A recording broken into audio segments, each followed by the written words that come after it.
Hello again, everyone. I'm Chris Safati. New developments now in a story Wink News has been investigating for months. The Rapkin family and their Northport home were featured on 60 Minutes in September. They filed suit against Heritage Insurance over the damage Hurricane Ian did to the house. This week, their attorney filed paperwork seeking to turn their lawsuit into a class action against the insurer.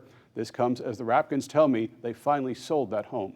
I'm absolutely furious. Money may not buy happiness, but the lack of it can certainly bring anger. They've derailed my life. I thought at 55 years old I could start to slow down a little bit. Ian had other ideas for Jeff Rapkin and his wife, and it got worse after the storm passed. I said, it's raining inside my house. My wife would look at her phone in the morning and start crying because the weather called for rain. The Rapkins went on Wink News in 60 Minutes to tell everybody how their insurance company, Heritage Property and Casualty, knocked their claim down to almost nothing, leaving them with a leaking roof. How much did your field adjuster say you should have gotten? It was in the general vicinity of $230,000.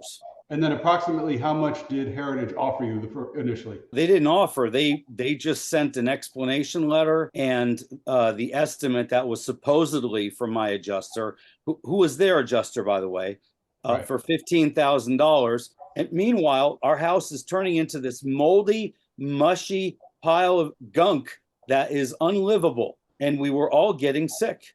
We had to move out.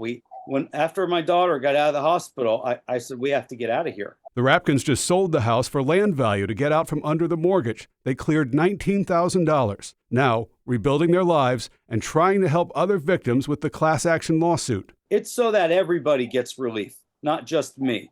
Because he knows, like so many of you, home can buy happiness if everybody values it properly.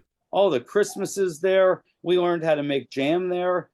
My kids grew up in that house, and a house is more than the sum of its parts. It hurts to be even thinking about it.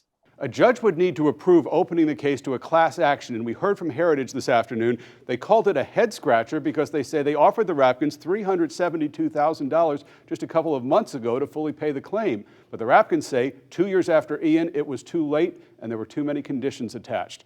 On that note, the state fined Heritage $1 million for how they treated policyholders after Ian, saying they were slow to respond to claims and slow to pay them. Back to you.